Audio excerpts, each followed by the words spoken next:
हम लोग श्रीमद् भागवतम से पढ़ेंगे तीसरा स्कंद 28वां अध्याय छठा श्लोक।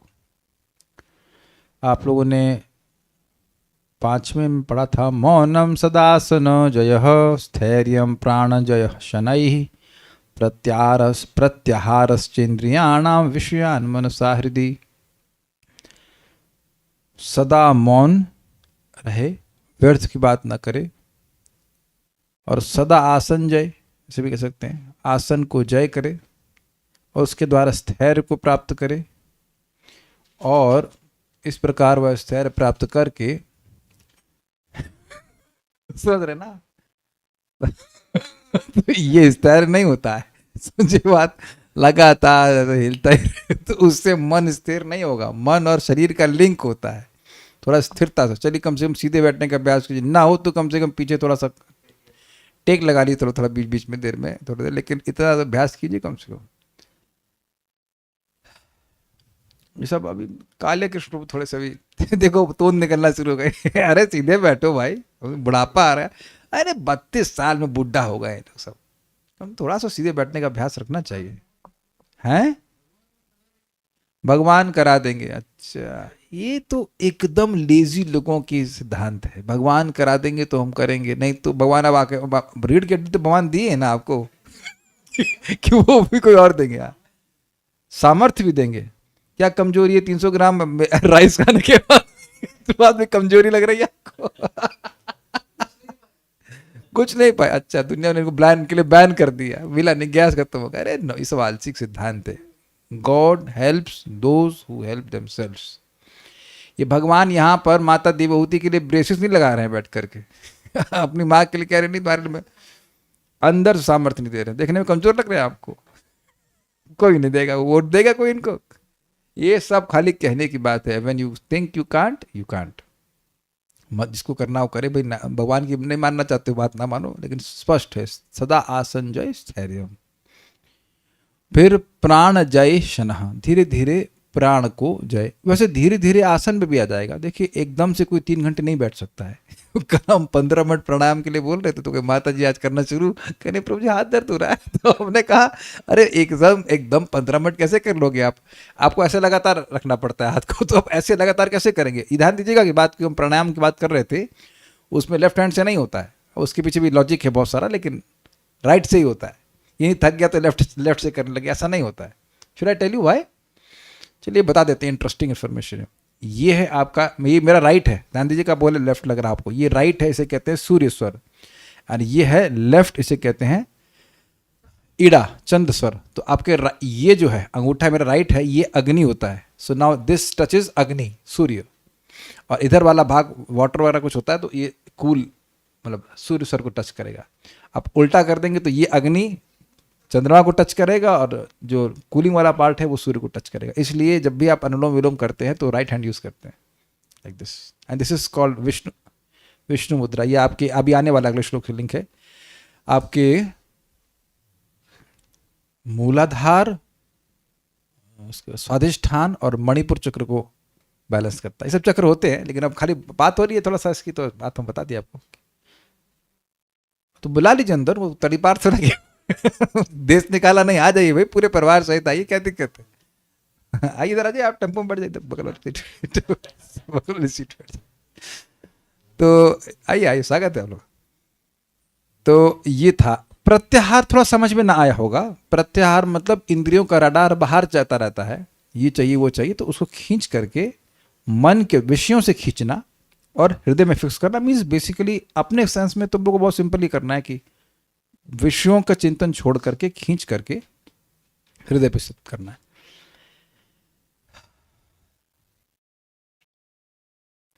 अब आगे क्या बात हो रही है देखिए, मेरे पीछे बोलिए। स्वधिष्ण्याम एक देशे, स्वधृष्ण्याम् एक देशे, स्वधिष्ण्यानामेक देशे, स्वधृष्ण्यानाम् एक देशे, स्वधिष्ण्यानामे एक नाम, हाँ नाम एक देशे होना चाहिए ना।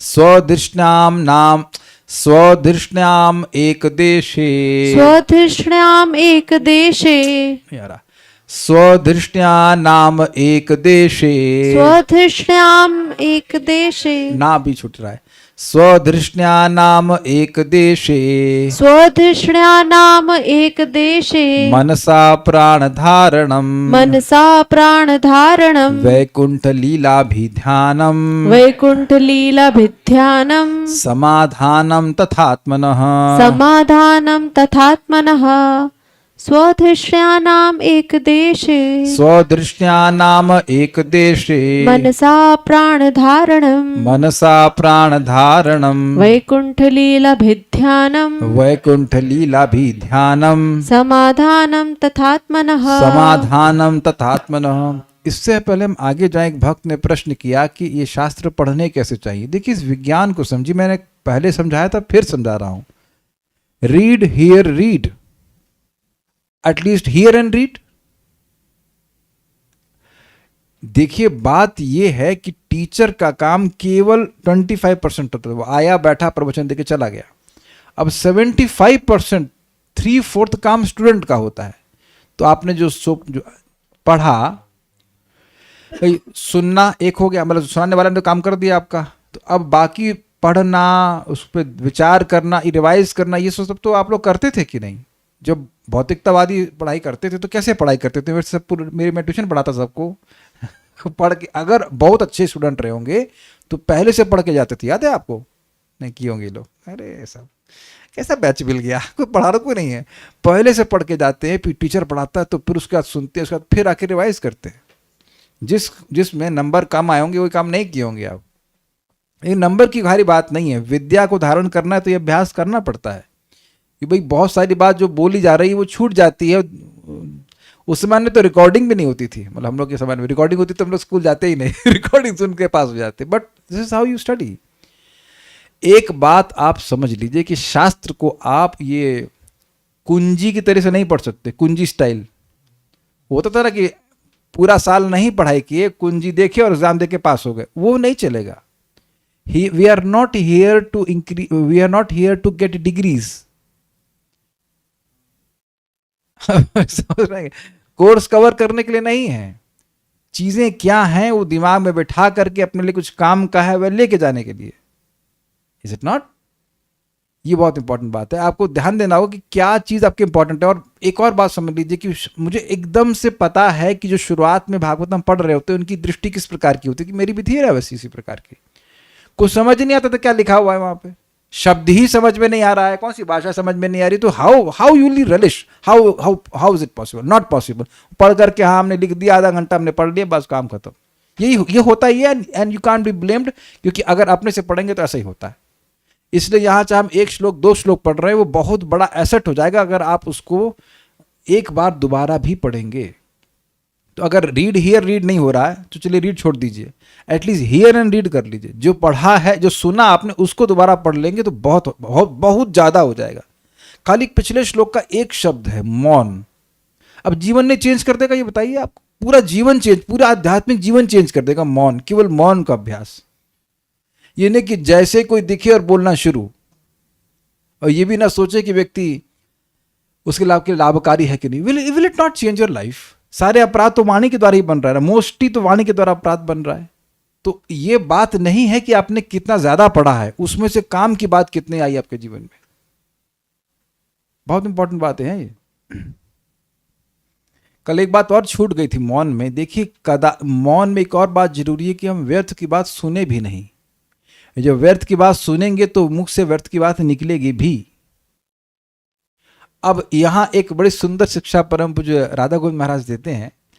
कहते हैं कि देखिए, मान लीजिए कि किसी ने गलत सुन लिया तो वो गले तक रखे, जैसे शिव जी शिव जी जहर पी लिए उनको जगत के कल्याण के लिए, लेकिन ना हृदय में उतारे और ना बाहर उगले। तो अगर किसी कोई नेगेटिव बात सुन ली, नेगेटिव मतलब व्यर्थ की बात सुन भी ली, तो उसको शेयर और सब्सक्राइब नहीं करे और सुनने के लिए, और शेयर भी ना करे, ना लाइक करे। Is it okay? ये भी बहुत बड़ी सहायता है कि नहीं? आप इस बात को समझे। लोग कितनी कितनी व्यर्थ की बात हमारे चित्त में डाल देते हैं, हम लोग चित्त में डाल देते हैं, उनको अगर मौका मिल जाए बात करने का तो तो कम हम लोग को अगर मान लो सुनने को मिल भी जाए तो कम से कम उसको शेयर नहीं करें, क्योंकि जितना शेयर करेंगे वो हृदय में और धस जाएगा। अच्छी बातें शेयर करना चाहिए जो आप यहाँ भागवत में सुनते हैं। ये बातें, मौन बहुत बढ़िया बात थी, बहुत बहुत अच्छी बात थी। और एक बात और महाराज से बड़ा सुंदर कहते हैं, केवल चुप रहना मौन का अर्थ नहीं है। अब ऐसा एग्जाम्पल महाराज देते हैं, कहते हैं कि देखो सांप चुप रहता है तो सांप तो निरंतर मौन का अभ्यास कर रहा, सदा मौनम। लेकिन इसका मतलब ये नहीं कि सांप अब ज्ञानी हो गया, या प्रायकर लोग रात में सोते हैं तो चुप ही तो रहते हैं। हो सकता है कुछ लोग थोड़ा बड़बड़ाते हो, लेकिन मोस्टली लोग चुप रहते हैं कि नहीं। तो 6 घंटा 7 घंटा कोई 10 घंटा मौन का ही तो अभ्यास कर रहा है कि नहीं तो उससे भी क्या ज्ञान हो जाता है? नहीं। तो मौन का वास्तविक अर्थ है भगवान के बारे में बोलना। बहुत अच्छी बात। कल हम भगवान के बारे में और बोलेंगे, बहुत अच्छा मटेरियल मेरे पास है भगवान के गुणों के बारे में, बहुत सुंदर है। But let's now go into this. फिर से श्लोक बोल लेते हैं। स्वदृष्ण्या नाम एक देशे मनसा प्राण धारणम, स्वधिष्ण्यानाम् एकदेशे मनसा प्राणधारणम्, वैकुंठ लीलाभिध्यानम समाधानम तथात्मनः। वैकुंठलीलाभिध्यानं समाधानं तथात्मनः। यह पता होगा आप लोगों को कि हम लोग अष्टांग योग के बारे में पढ़ रहे हैं। यह पता है कि हमने अष्टांग योग में से 8 जो अंग हैं उनमें से कितने की चर्चा कर ली है? यम, नियम, आसन, प्रत्याहार, प्राणायाम। इसमें बाकी 3 हैं। निशा माता जी देख पा रही, देख के बताइए। हम संस्कृत का अर्थवाद कुछ नहीं बताएंगे, कोई शब्द दिख रहा है आपको? बाकी जो 3 है वो कौन से होते हैं और ढूंढ के बताइए पहेली की तरह, एकदम दिख जाएगा। चलिए 3 में से 2 बताइए, एक बताइए। 3 कौन से पहले बताइए कि बाकी 3 कौन से हैं। प्रॉम्प्ट नहीं करना, बोलिए गलत बात है चीटिंग दीजिए, माइक ऑन कीजिए। ध्यान। बाकी 3 हम लोग ने कहाँ तक पहुंच चुके हैं? हम लोग पहुंच चुके हैं प्राणायाम तक। अब आगे कौन कौन से बच गए? ध्यान, साधना, समाधि। साधना तो नहीं, ध्यान ठीक, धारणा, समाधि। ध्यान, धारणा, ध्यान, समाधि। अब ढूंढिए इसमें धारणा में मे बी प्राण धारणम। Very good. धारणम से धारणा दिख गया आपको। और ध्यान कहाँ दिख रहा है आपको? में 3rd line Vaikuntha Leela. Very good. और समाधि कहाँ दिखी? लास्ट समाधान। समाधान। Got it. बस ऐसे देखना चाहिए। तो तीनों अंग इसमें आ गए आपके। क्लियर हुआ? ये यानी कि इसमें धारणा क्या होती है वो बताएंगे, ध्यान क्या होती है और समाधि क्या होती है। Fine, very good. ये चीज है। शरीर के भीतर के 6 चक्रों में किसी एक में प्राण तथा मन को स्थिर करना और इस प्रकार से अपने मन को भगवान की दिव्य लीलाओं में केंद्रित करना समाधि, यह मन का समाधान कहलाता है। समाधान में समाधि कहलाती है। स्पेलिंग मिस्टेक है, स्वदिष्णानाम होना चाहिए। ये मिस्टेक हो गई यहाँ पर, ये स्वदिष्णाम हो गया। नहीं, ये ऐसा नहीं होना चाहिए, स्वधिष्णानाम। ठीक है, ऐसे होना चाहिए। शरीर के भीतर के 6 चक्रों में से अब जब हम रेकी सीख रहे थे तो बहुत से लोग आक्षेप कर रहे थे, सब कुछ नहीं है, ये सब तो ऐसा ही है, ये 6 चक्र नहीं होते हैं और सब प्रभु जी इल्यूजन में हैं। तो अब तो कपिल देव भी इल्यूजन में है, इज इट नॉट? तो किसी को पता है कि 6 चक्र क्या होते हैं? पहला होता है मूलाधार, जो कि हमारी मतलब बैकबोन के जो लास्ट पॉइंट होता है वहाँ पर होता है। वो सारे चक्रों का आधार होता है, उसी से हमारी हड्डियों का सिस्टम जुड़ा रहता है। वो अगर आपको अपने एग्जिस्टेंशियल फियर होता है ना किसी को कि मेरा क्या होगा, मेरा आगे कैसे चलेगा, क्या होगा कब, तो ये फियर जो है वो वहाँ से रिलेटेड होता है। अगर आपका मूलाधार स्ट्रांग है तो फियर नहीं होगा। सहस्त्रार आपके नाभि के 2 इंच नीचे होता है। ये मतलब आंतों से रिलेटेड होता है। और सहस्त्रार नहीं बोला, स्वादिष्ठान बोल रहा हूँ। सहस्त्रार बोल गया क्या मुझसे? गलत हो गया, सॉरी। स्वादिष्ठान, स्वादिष्ठान जो होता है वो आपके नाभि के जस्ट नीचे होता है, 2 इंच मतलब। और नाभि के ऊपर होता है मणिपुर चक्र, वो पीले कलर का चक्र माना जाता है। और ये पेट संबंधित जितने भी अंग होते हैं ना, stomach, liver, kidney, gall bladder, ये सब इससे कंट्रोल्ड होते हैं।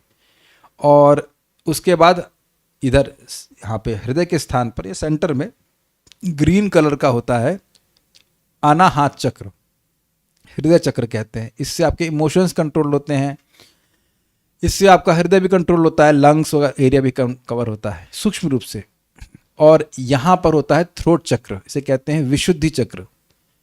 कोई अच्छे से बोल पा रहा है, जैसे खांसी वगैरह हो जाती तो वो भी यहाँ से ये चक्र डिस्टर्ब हो जाता है। तो ये होता है ये होता है आज्ञा चक्र। जिनका आज्ञा चक्र डाउन होता है उनकी बुद्धि डाउन होती है। इसका लिंक है।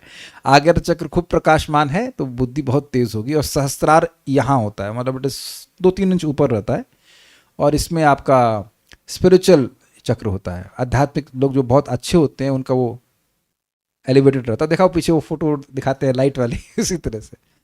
कुछ समझ में आ रहा है? मूलाधार, स्वाधिष्ठान, मणिपुर, अनाहत, विशुद्धि, आज्ञा चक्र और सहस्त्रार चक्र। बल्कि इंटरेस्टिंग है, स्वाधिष्ठान चक्र यानी नाभि के नीचे वाला चक्र आपका अच्छा होता है, मतलब एनर्जाइज्ड रहता है, बैलेंस्ड रहता है, तो आपके संबंध बहुत अच्छे होते हैं। So this things are very very intricate. जैसे देखिए होता क्या है, हम लोग सृष्टि तत्व सुने हैं और देखे हैं, मतलब एटलीस्ट शास्त्र से देखे हैं कि सूक्ष्म से स्थूल सृष्टि का निर्माण हो रहा है। तो स्वाभाविक से बात है कि सूक्ष्म वस्तु में स्थूल को प्रभावित करती हैं। तो ऐसा बताया जाता है कि मणिपुर नाभि के पास में सारे ये जो हमारी नाड़ियों का तंत्र है, नाड़ी समझते हैं, नाड़ी is like energy flow channels, वो वहाँ से वहाँ पे कनेक्टेड होते हैं ऐसे करके। अब उसी से सारा कुछ लिंक है। ये इसीलिए प्रपात बता रहे हैं कि ये 6 चक्रों में, और प्राण क्या है यहाँ पे, प्राण वायु के चक्र जो बोलते हैं ना, प्राण चक्रों के बीच में। तो ये कुछ बहुत डिटेल में तो नहीं जानता, इतना ही जानता हूँ। और इसी कारण से जो प्राणायाम वगैरह व्यक्ति करता है तो ये सब चक्र भी बैलेंस होने लग जाते हैं। It's like that. तो ये सब चक्रों के बारे में बताया आपको। ये स्वधिष्णाम नहीं है, स्वधिष्ण्याम शब्द होना चाहिए, स्वधिष्ण्याम। ये स्पेलिंग मिस्टेक है। एक देशे किसी एक में मनसा प्राण, मन को तथा प्राण वायु को धारणम अर्थात स्थिर करना। अब ये हमको नहीं समझ में आ रहा है कि ये क्या होता है, कि कैसे होता है, लेकिन ये कुछ किया जाता होगा उसमें। तथा वैकुंठ लीला अभिध्यानम, और इस प्रकार से अपने मन को भगवान श्री हरि की लीलाओं का निरंतर, मन के द्वारा भगवान श्री हरि की लीलाओं का निरंतर चिंतन करना। आत्मना समाधान में, यह मन का समाधान कहलाता है। ध्यान सब छूट गया ना, अन्य अभिध्यान है ना यहाँ पे। अभी मतलब होता है लगातार, और ध्यान का मतलब ये अभिता, अच्छा ध्यान। तो बेसिकली कह रहे हैं कि धारणा करो, और धारणा के बाद धारणा में किसी एक चक्र में अपने मन और प्राण को फिक्स करो। बट हमको ये नहीं पता एग्जैक्टली कैसे। कुछ जो मैंने सुना था, और हम लोगों ने दूसरे स्कंद में भी सुना था इस बात को, कि प्राण को उठाते हैं ऊपर, फिर हृदय तक लेके जाते हैं, फिर आज्ञा, फिर सहस्त्रार से फिर ऊपर उसको फोड़ कर निकल जाता है, ये सुना था ना। अब प्राणों को कैसे ऊपर उठाया जाता है, ये मेरी मतलब इंसाइक्लोपीडिया, मतलब इंसाइक्लोपीडिया तो नहीं, मेरी जानकारी के बाहर है। But I have heard this things before. अष्टांग योग में ऐसा करते हैं, वो प्राण को ऊपर उठाने का उनको तरीका कुछ होता होगा, कुंडली जागरण करते होंगे, क्या करते होंगे नहीं पता डिटेल, लेकिन वो कुछ उठाते हैं और प्राण को यहाँ इकट्ठा करते हैं। जैसा कि हम लोगों ने सुना है भगवद गीता के 8वें अध्याय में, प्राण को भ्रुवोर मध्य प्राणमावेश सम्यक, श्लोक है ना 8वें अध्याय में, भ्रुव यानी आज्ञा चक्र के मध्य में प्राण को सम्यक रूप से एक फिक्स करना।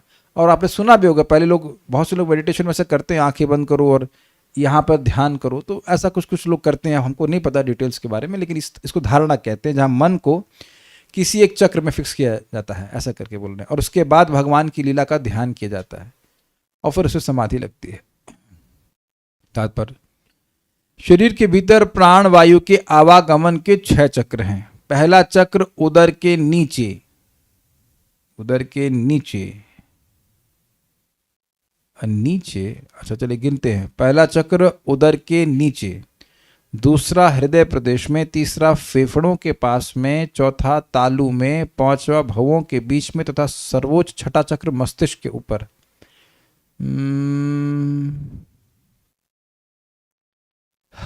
पूरी तरह से बात समझ में नहीं आई। देखिए पहला चक्र उदर के नीचे का मतलब कितना नीचे? नीचे 2 होते हैं, तो हमको नहीं समझ में आ रहा। हृदय प्रदेश में तो समझ में आ रहा है, अनाहत चक्र हो गया। फेफड़ों के पास नहीं, फेफड़ों के पास थोड़ी सी हमको कुछ क्लियर नहीं समझ आ रहा है। तालु वाला तो समझ में आ रहा है, तालु मीन्स विशुद्धि चक्र। अरे वो तालु, ऐसा वो तालु में कोई चक्र नहीं होता, तालु के पास बोल रहे। क्या लिखा है? अरे भैया पायलट में नहीं होता है, वो लिखा है तो क्या मतलब है आपको? पायलट के पास वो अंदाज प्रपात दे रहे हैं, पायलट में लिखा है। और उसके बाद भवों के बीच में आज्ञा चक्र, और छठा चक्र 6 क्यों बोल रहे हैं? 7 होना चाहिए ना। प्रपात 6 गिन रहे हैं, सातवां जो है मूलाधार है, उसको नहीं गिन रहे हैं। तो उदर के नीचे हो गया, गिनना शुरू कीजिए स्वादिष्ठान। उदर के ऊपर हो गया जो फेफड़ों के पास बोले ना, फेफड़े के बीच में ऐसा कुछ होगा, तो वो हो गया आपका मणिपुर। हृदय प्रदेश में हो गया अनाहत। चौथा तालु बोलिए, पेड़ मुख के पास वाला, मतलब हो गया विशुद्धि चक्र यहाँ पर, और यहाँ पर आज्ञा चक्र। छठा ऊपर हो गया मस्तिष्क के ऊपर हो गया सहस्त्रार। प्रपात ने इसमें मूलाधार को नहीं रखे हैं। मनुष्य को अपने मन तथा प्राण वायु के आवागमन को स्थिर करके भगवान की दिव्य लीलाओं का चिंतन करना होता है। अब एक प्रश्न हुआ कि भगवान की दिव्य लीलाओं का चिंतन करने के लिए सब करने की क्या जरूरत है? ये व्यक्ति श्रवण कीर्तन नहीं कर रहा है। जब आप श्रवण कीर्तन करते हैं तो आपको ये चक्र जानने की जरूरत एटलीस्ट तीसरे स्कंद तक नहीं होती है। सब कुछ समझ में आया आप लोगों को? तीसरे स्कंद के 28वें अध्याय में आज आप लोग समझ रहे हैं, और कितना समझ में आया इसमें उनको डाउट है। तो अब क्या भगवान की कोई लीला आपको याद नहीं है? चैतन्य महाप्रभु की कोई लीला पे यहाँ पर विचार नहीं किया आज तक? तो कहने का मतलब ये है कि पॉइंट है भगवान की लीलाओं का ध्यान करना। तो आप सीधे भक्तों के संग श्रवण कीर्तन करें, वो सर्वश्रेष्ठ है। इस तरह से धीरे धीरे उन लोगों के लिए होता है जो बहुत ज़्यादा भौतिकतावादी स्तर पर हैं, जो बहुत ज़्यादा अपने शरीर से पहचान करते हैं, प्रभुपाद समझाते हैं, उनके लिए ये अष्टांग योग की पद्धति है। देखिए स्वाभाविक सी बात है, जो आप सुनते हो, जो बोलते हो, वो याद हो जाता है, उनका ध्यान होने लग जाता है, बार बार वही बात बोलते रहते हैं। इट्स नॉट सिंपल सी बात है। तो भगवान की दिव्य लीलाओं को ध्यान करना ये मुख्य उद्देश्य है। और ये भी समझ लीजिएगा कि केवल ऐसे बैठे रहने से दिव्य लीला का स्मरण नहीं हो जाएगा, वो भी कहीं ना कहीं पढ़ेगा, सुनेगा, और फिर उनका वो ध्यान करेगा। तो फिर सहायता क्या होती है? सहायता इस बात की होती है कि व्यक्ति के मन थोड़ा शांत हो, थोड़ा नहीं काफ़ी शांत हो जाता। तो मन शांत हो जाने से व्यक्ति को भगवान की दिव्य लीलाओं पर ध्यान करने में आसानी होती, ये बात है इस तरह से।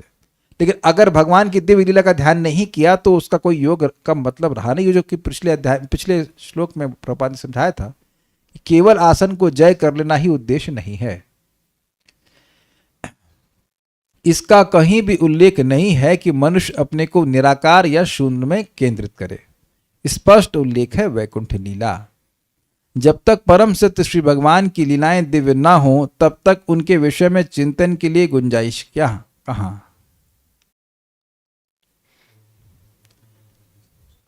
देखिए बात बड़ी इंटरेस्टिंग है। अगर भगवान की लीला दिव्य नहीं है तो फिर आप योगी कैसे बने? क्योंकि भौतिक चीजों की चिंतन तो लोग कर ही रहे हैं पहले से, उसके लिए अष्टांग योग करने की क्या जरूरत है? दुनिया में जो भी चिंतन कर रहे हैं सब लोग अष्टांग योग करके कर रहे हैं। वो सब्जी का रेट क्या है, आज टमाटर बिके कि नहीं बिके, तो जो सब्जी वाला सोच रहा है क्या वो पद्मासन में सोच रहा है? कोई दिखा आज तक आपको सब्जी वाला पद्मासन लगे बैठा? वो वज्रासन, पद्मासन, शीर्षासन। आलू का दाम कितना है? 5 रुपए किलो, उल्टा वो खड़ा हुआ है। He doesn't have to do that।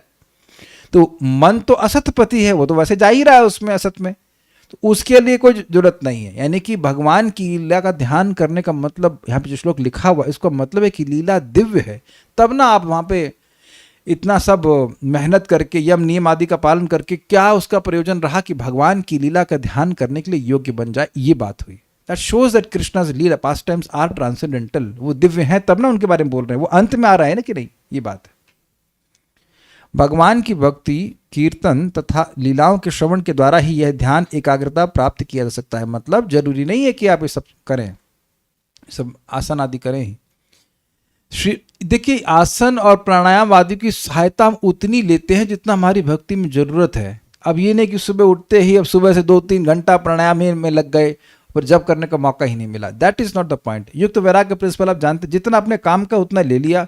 ये नहीं कि अब बैठ करके सारे उसी वही सब बातें करने लग जाएंगे। ये उम्मीद है की बात समझ में आ गई। श्रीमद् भागवत में वर्णन आया है कि भगवान विभिन्न भक्तों के साथ अपने संबंधों के अनुसार प्रकट और अंतर्धान होते रहते हैं। वैदिक साहित्य में भगवान की लीलाओं की अनेक कथाएं पाई जाती हैं, जिनमें कुरुक्षेत्र का युद्ध तथा भक्तों यथा प्रहलाद महाराज, ध्रुव महाराज तथा अम्बरीश महाराज के जीवन तथा उपदेश संबंधी ऐतिहासिक तथ्य सम्मिलित है। मनुष्य को इनमें से किसी कथा में अपने मन को केंद्रित करने और इनके विचार में तल्लीन रहने की आवश्यकता होती है, तब वह समाधि में पहुंच जाता है। ये बड़ा इंटरेस्टिंग है। लीला सुनी आपने, फिर सुनी, फिर उस पर कुछ डिस्कशन किया, फिर विचार किया, फिर किसी एक पॉइंट पर आप सोचने लगते हो यह क्यों हुआ। For that you don't have to be in padmasana. क्या मैं समझ पा रहा हूं आप लोगों को? देखिए, प्रारंभ में नहीं होता है, जब करते जाते हैं, भगवान की लीलाओं को सुनते रहते हैं, फिर एक पॉइंट पर आपकी क्यूरियोसिटी, समझ पा रहे हैं, क्यूरियोसिटी ट्रिगर होने लगती है। मैं इंग्लिश में बोला, हिंदी में क्या कहेंगे इसको भाई? उत्कंठा नहीं, उत्सुकता या कौतूहल जागृत हो जाता है कि यह भगवान क्यों किए, यह भगवान क्यों किए। अगर आप देखिए कि भागवतम में जब कोई व्यक्ति, मान लीजिए परीक्षित महाराज सुन रहे हैं, तो बीच बीच में वो प्रश्न कर देते हैं, यह क्यों किए, ऐसा क्यों हो रहा है। I hope you are getting this point. प्रारंभ में देखिए सबके संग होता है, प्रारंभ में तो बात समझ में आ जाए बहुत बड़ी बात है, लेकिन लगातार सुनते रहते हैं तब आप देखिए, और जब अच्छे से होता रहता है निरंतर, तो वो क्यूरियोसिटी जागृत, यह क्यों बोले, यह बात क्यों कही गई, इसका क्या अर्थ है, लाइक दैट। तो आप देख रहे हैं कि इस शुरुआत में आया 1.1.1 में, जब मन में क्वेश्चन मार्क होता है, then the result is meditation. समझ में आए बात? जब प्रश्न होता है तो उसका रिजल्ट, इंग्लिश में कहेंगे कॉन्कॉमिटेंट रिजल्ट, मतलब आप उसको हटा नहीं सकते। जैसे ही प्रश्न आएगा तो समाधि लग जाती। समाधि से मतलब है मन वहां पर लग जाता है। आप लोगों का पता नहीं ऐसा अनुभव है कि नहीं, मैथमेटिक्स में कभी कॉम्प्लिकेटेड प्रॉब्लम सॉल्व किए हैं इंटीग्रेशन की? ये भाग्य नहीं मिला आप लोगों को? आपको मिला? आप लोग नहीं मिला? इरोडो वगैरह की प्रॉब्लम सॉल्व की फिजिक्स में? तब वहां से पेन चबाने लगते थे लोग, क्या इसका पेन, या पेन चबाएंगे, पेंसिल चबाएंगे, क्या इसका कैसे ये होगा। अब उधर कहीं और अनुसंधान एटलीस्ट थोड़ी देर के लिए नहीं रहता है कि क्या बात हो रही है। तो खाली मैं समझाना चाहता हूँ कि कोई चीज़ नहीं समझ में आ रही है और उसमें आपका कौतुक बना हुआ है, क्वेश्चन बना हुआ है, तो समाधि लग जाती है। तो भगवान की लीलाएं करते हैं, भगवान लीला करते हैं, और भगवान की सारी लीलाएं बहुत रहस्यमय हैं। तो अब उन पे जब विचार कर, अब श्लोक सुनते हो, शब्दों के अर्थ पे विचार करते हैं, तो अपने आप व्यक्ति की समाधि लगती है। उसको कोई अभी ये आसन लगाने की जरूरत नहीं है, but all happens in a pure mind. सुनते सुनते ऐसा होता है, इसलिए कह रहे हैं कि कृत्रिम रूप से करने की कोई जरूरत नहीं है। समाधि कोई कृत्रिम शारीरिक अवस्था नहीं, यह वह अवस्था है जो मन द्वारा श्री भगवान के विचारों में तल्लीन हो जाने पर प्राप्त होती है। मतलब देखिए, बड़ी मजेदार बात है, बहुत मजेदार। अभी आप लोग नेचुरली बैठे हो कि नहीं? अब शीर्षासन कैसा आपको लगता है? कितने लोगों को शीर्षासन अच्छा लगता है? जरा दिखाओ खड़े होकर शीर्षासन में। तो शीर्षासन ये एकदम ही कृत्रिम शारीरिक अवस्था है कि नहीं? या मयूरासन आपको पता है? उसमें हाथ ऐसे रहते हैं, पूरे हाथ पे सिर को बैलेंस कर लेते हैं ऐसे नहीं, मतलब समथिंग वेरी आर्टिफिशियल। यहां तक कि वज्रासन भी आप अब 10 मिनट से अधिक नहीं बैठ पाएंगे। जनरली लोग नहीं बैठ पाते हैं, 10 होगा बहुत होगा तो आधे घंटा बैठ जाएंगे। तो आप ये देखिए कि ऐसी कोई प्री कंडीशन भगवान की समाधि के लिए नहीं है। भगवान में मन निरंतर गोपियों को लग रहा है, तो क्या वो अब वज्रासन में बैठी हुई है, पद्मासन लगाई हुई है? बल्कि एक जगह आएगा भक्ति स्वामी सिंधु में, एक गोपी वाकई पद्मासन में बैठी हुई है। क्यों? कृष्ण को भूलने के लिए कृष्ण को भूलने के लिए पद्मासन लगा रहे कि हवा को कुछ काम ही नहीं कर पाते, सारा टाइम कृष्ण का ही ध्यान रहता है। तो इसे कहते हैं राग। राग मतलब deeply attach to your object of love, जो आपका प्रेमास्पद है, उस पर अत्यंत आप उससे आसक्त हैं। तो अब चलते फिरते कहीं भी अब चित्त भगवान में लग रहा है। ये है भक्ति का प्रोसीजर। तो भक्ति में शुरुआत में ही होती है ध्यान से। ये हम नियम कुछ नहीं, हरे कृष्णा को ध्यान पूर्वक करो। जैसे हरे कृष्णा बोला, ध्यान खिंच गया। जैसे किसी ने कथा, वक्त ने कथा बोली तो ध्यान खिंच गया। अब कैसे भी बैठे हो, अच्छे से बैठेंगे तो ठीक है, थोड़ा फायदा करेगा, but it is not fully dependent on that. ऐसा नहीं कि आप कोई हरे कृष्ण सुनेंगे तो आपको बिल्कुल सीधे बैठना होगा तभी सुनाई पड़ेगा। क्या लेट के नहीं सुनाई पड़ता है हरे कृष्णा? वैष्णवी, आपको हरे कृष्ण सुनाई पड़ा? हाँ, तब आप ऐसे बैठे हो, ऐसे बैठे हो, ऐसे बैठे हो। वो सीधे सीधे बैठने के लिए बोलते हैं, थोड़ा सा आपका साधना अच्छी हो जाए। लेकिन ऐसा तो नहीं कि हरे कृष्णा को सुनने के लिए नेसेसरली आपको सीधे ही बैठना होगा। ए हरि बोल, तो ऐसा बोलते हैं कि नहीं? हरि बोल, तो हरि सुनाई पड़ा कि नहीं? सिंपल नहीं? तो ये जब भगवान, देखिए बात बहुत सिंपल है, नाम उच्चारण करते करते जब भगवान में प्रेम जागृत होने लग जाएगा तो नेचुरली विचारों में आप भगवान के तल्लीन हो जाएंगे। सिंपल सी बात ये है। तो ये सब कृत्रिम अभ्यास करने की जरूरत नहीं। तो we are not focusing so much on asana like that. कुछ चीजें लाभकारी हैं, लेकिन ऐसा नहीं कि ये एकदम अपने आप में परफेक्शन है। अब कहना है कि इसके द्वारा और कैसे भी करके ऐसे मन को ले आओ या और किसी भी तरह से मन को सतपथ पे ले आओ। एतैरन्यश्च पथिभिः मनो दुष्टमसत्पथम् एतैरन्यैश्च पथिभिः मनो दुष्टमसत्पथम् बुद्ध्या युञ्जीत शनकैः जित प्राणो हि तन्द्रितः बुद्ध्या युञ्जीत शनकैः जित प्राणो यतन्द्रितः एतैरन्यश्च पथिभिः मनो दुष्टमसत्पथम् एतैरन्यैश्च पथिभिः मनो दुष्टम् असत्पथम् बुद्ध्या युञ्जीत शनकैः जित प्राणो हि तन्द्रितः बुद्ध्या युञ्जीत शनकैः जित प्राणो यतन्द्रितः एतैरन्यैश्च पथिभिः मनो दुष्टम् असत्पथम् एतैरन्यश्च पथिभिः मनो दुष्टम् असत्पथम् बुद्ध्या युञ्जीत शनकैः जित प्राणो यतन्द्रितः बुद्ध्या युञ्जीत शनकैः जित प्राणो हि तन्द्रितः।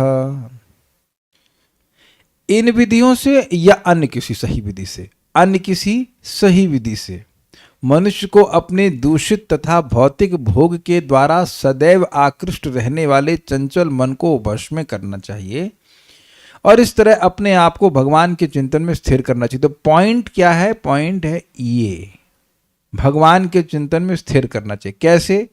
ऐसे और नहीं तो ऐसे।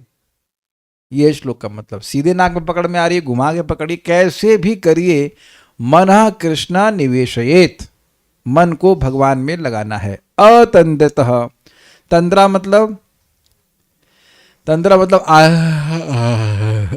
ऐसा करता है ना, मुफा मुंह फाड़ने लग जाते, कहते तंद्रा आना, झपकी आना, वो जाता है जप में, नहीं पता आपको तंद्रा। कोई कोई कहता है नींद नहीं आती है हमको, अरे तो रात में माला पकड़ो और देखो कैसी नींद आती, धड़ धड़ धड़ धड़, तुरंत तुरंत।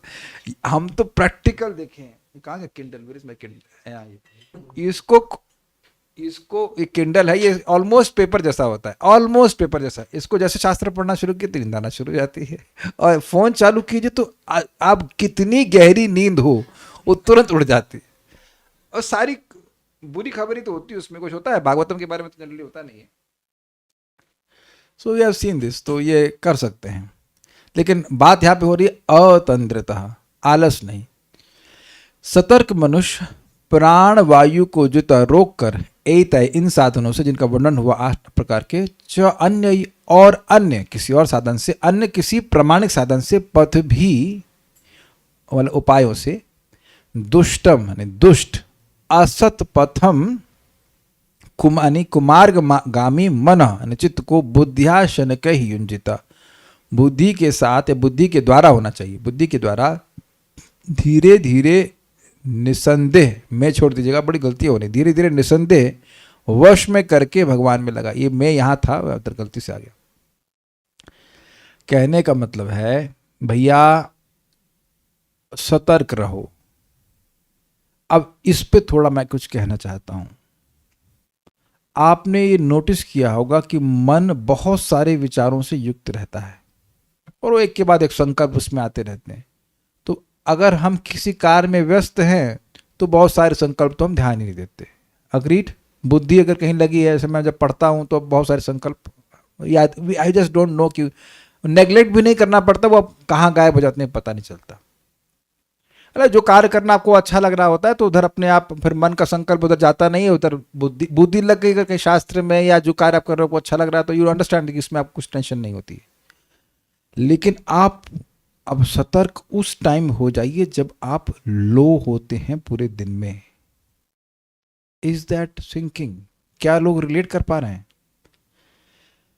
देखो इस समय तो मन हमारा भगवान में बात में लगा है, वी फील वेरी स्ट्रांग, लेकिन अकेले हैं और उस समय मन के ऐसे संकल्प उदित होते हैं जो कि अब असत पथ पे ले जाने वाले होते हैं, और उस समय हमको सतर्क रहना होता है कि ये मैं नहीं हूं। We must identify the mind, not identify with the mind. बार बार बोल रहा हूं कि सबके लिए माया अलग है, पैकेज अलग है, अंदर काम तो असत वाला ही है, लेकिन पैकेजिंग अलग अलग हो जाती है सबकी। माता जी लोगों के लिए पिंक पैकिंग होती, पिंक कलर पसंद होता है, प्रभु जी लोगों के लिए ब्लू पैक में जाता है।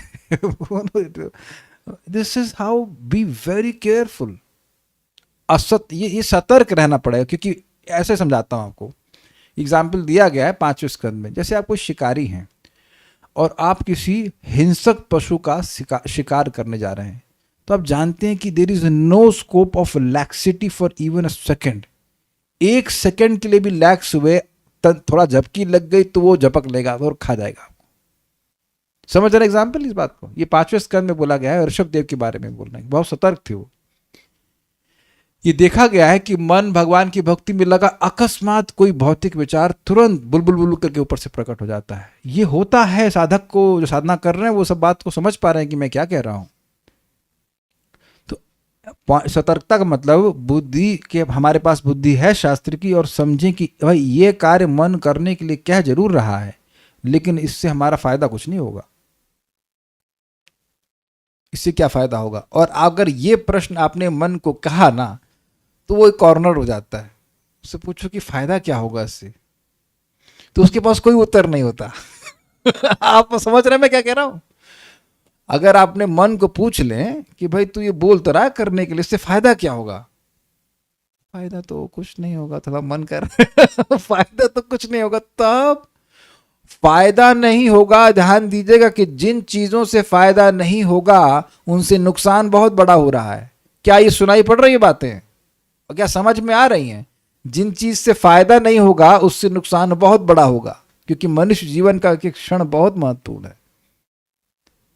स्पेशली भाई नौकरी वोकरी काटने के बाद, मतलब टाइम काटने के बाद जो बच रहा है वो तो वैसे भी बहुत वैल्यूबल टाइम है कि नहीं?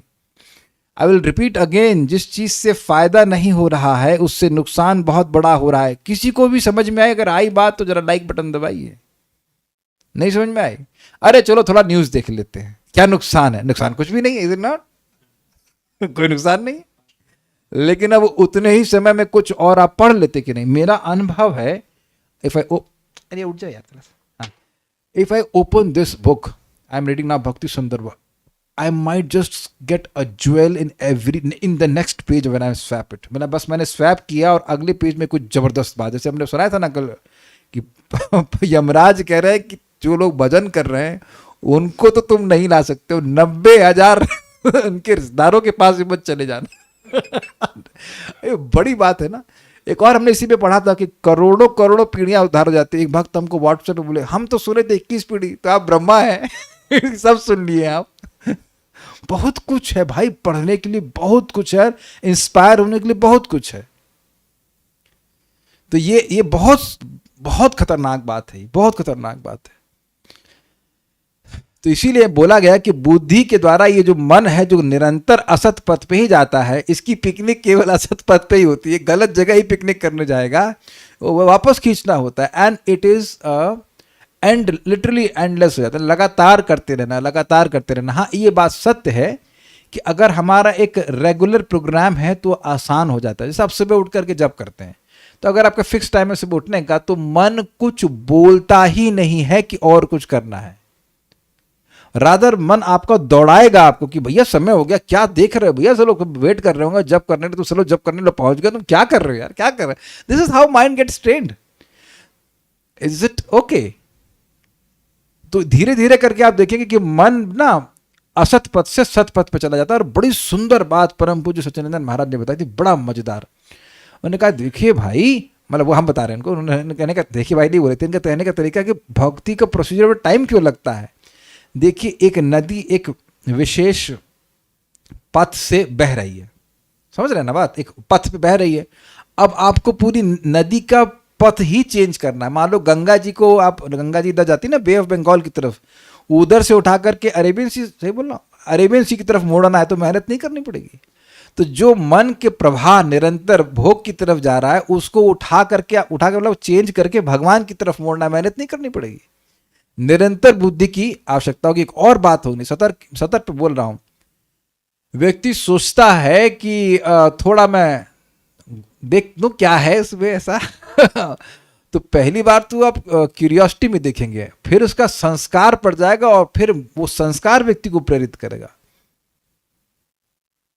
बहुत बहुत बहुत। इसीलिए सुबह का जप हमारा बड़ा लाभकारी है। वो पुराने संस्कारों को गायब कर देता है और बहुत सारी क्यूरियोसिटी को खत्म कर देता है। ये क्यूरियोसिटी खत्म हो गई तो हम बहुत सारी समस्याओं से बच गए। मैं कुछ समझा भी पा रहा हूँ ये बात।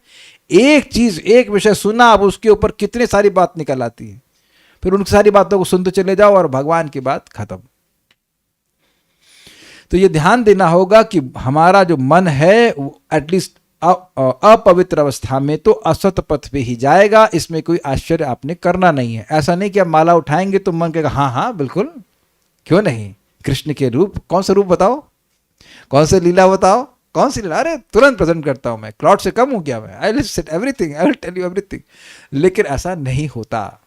तो बार बार अभ्यास कीजिए, अभ्यास कीजिए, धीरे धीरे करके मन भगवान में लगने लगता है। बल्कि आज एक बड़ा अच्छा एक्सपीरियंस हुआ मुझे। डॉक्टर साहब के पास जाना था, मैं गया भी, मुझे याद था कि संडे आज जाना नहीं चाहिए, फिर भी मैं गया, उसे थोड़ा आतुरता थी मिलने के लिए।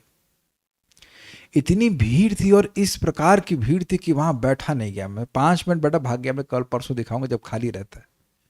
आई कांट एक्सप्लेन टू। मुझे मेरा ना टाइमर चल रहा था कि अरे इस टाइम तो मैं भक्तों संग जब कर रहा होता था शाम को, जाम कर कहाँ बैठा हूँ मैं। ठीक है, ठीक तो जैसा हो, अभी तक ठीक नहीं हुआ, आगे भी क्या ठीक हो जाएंगे, लेकिन परसों वरसों चले जाएंगे, ठीक है, कोई दिक्कत नहीं। I cannot explain this kind of aversion I was feeling. नहीं तो पहले तो नॉर्मली बैठ जाते थे, इतना ज़्यादा एवर्जन लग रहा था कि बिल्कुल ही नहीं बैठा जा रहा था वहाँ। मैंने कहा चलो उन लोगों को दिखा लें, तो लोग दूर से आए, हम तो पास वाले, परसों दिखा लेंगे। Very difficult.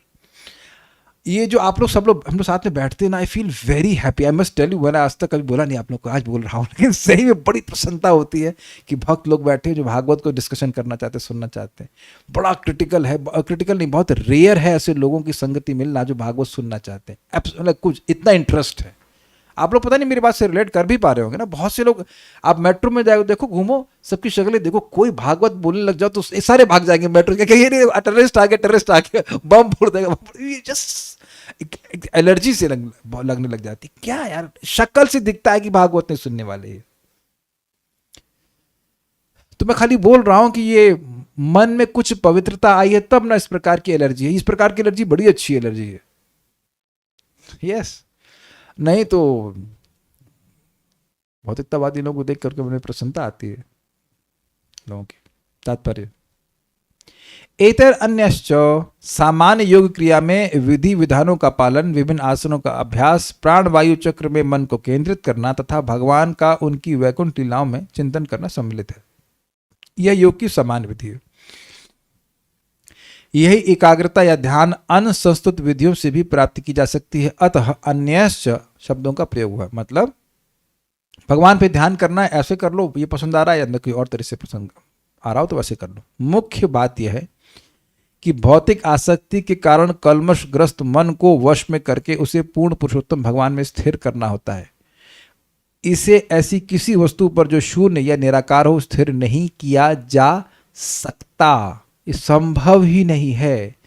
किसी भी साधना से असंभव साध्य को साधित नहीं किया जा सकता। आप लोग सब लोग समझ गए हो, लेकिन कभी भी इस बात से भ्रमित नहीं होना। अगर कोई और भ्रमित हो रहा हो तो उसको भी ज्ञान दे देना कि निराकार पे आप ध्यान कर नहीं सकते हो। It is impossible. मन कहीं टिकेगा नहीं वहां पर। इसी कारण से किसी मानक योग शास्त्र में शून्यवाद तथा निर्विशेषवाद की तथाकथित योग विधियों की संस्तुति नहीं की गई है।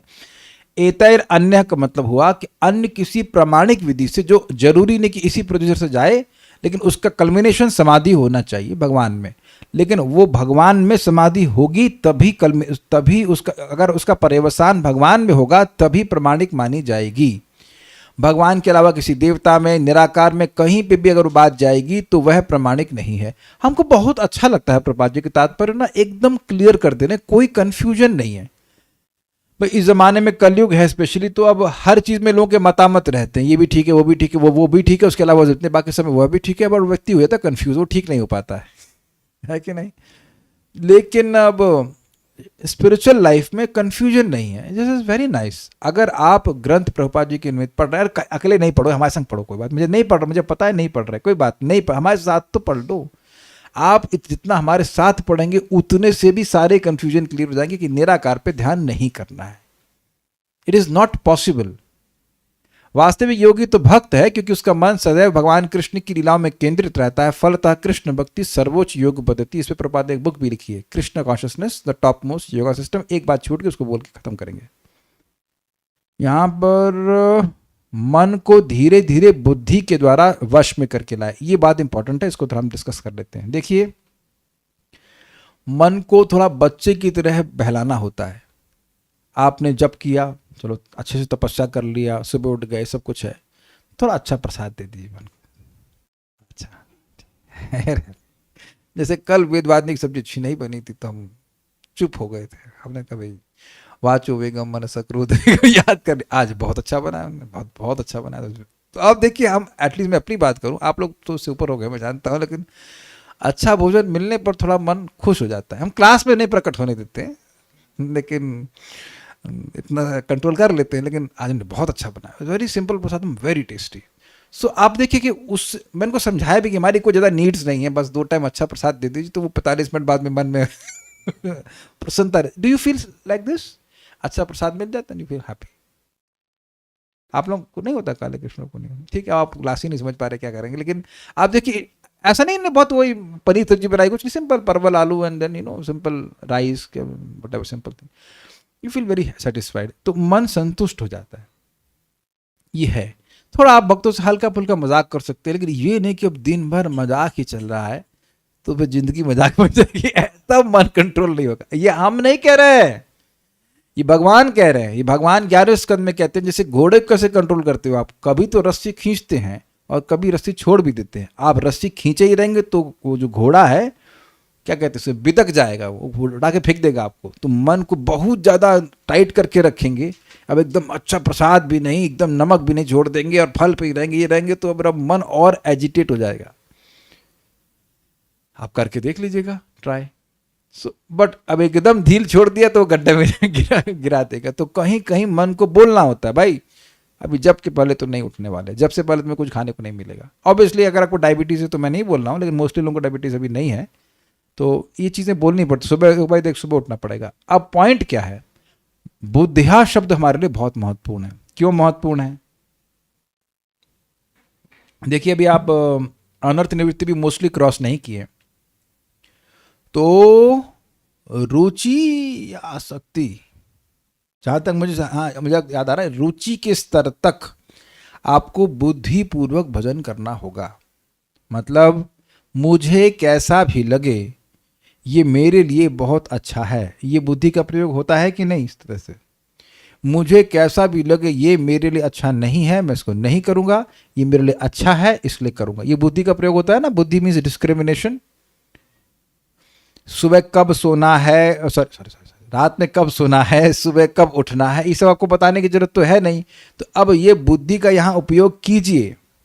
प्रपात कहते हैं, use your God given intelligence and if you don't have then take it from someone else who has it.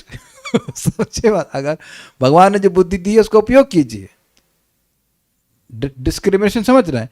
तो बुद्धि क्योंकि मन से श्रेष्ठ है। कौन सी बुद्धि? जो शास्त्र से द्वारा सप्लिकेटेड है, शास्त्र के द्वारा पुष्ट है, वो बुद्धि नहीं। सुबह उठना लाभकारी है, ब्रह्म मुहूर्त में उठना लाभकारी, उठेंगे। अब उसके लिए क्या करना है? अलार्म लगाना है, आपको कुछ भी करना है, बल्ब जलाना, ऑटोमेटिक जो कुछ भी करना करिए, लेकिन जल्दी सोएंगे ताकि हम सुबह उठ सकें। आप जानते हैं, आप सब लोग जानते हैं कि इसके बाद, इस क्लास के बाद मन की टेंडेंसी होगी, finally have a gasp of air, अब मैं कुछ करता हूँ। अच्छा बात बोल रहे, मी टाइम, और me time will eat your morning time, as it not? ये टेंडेंसी है।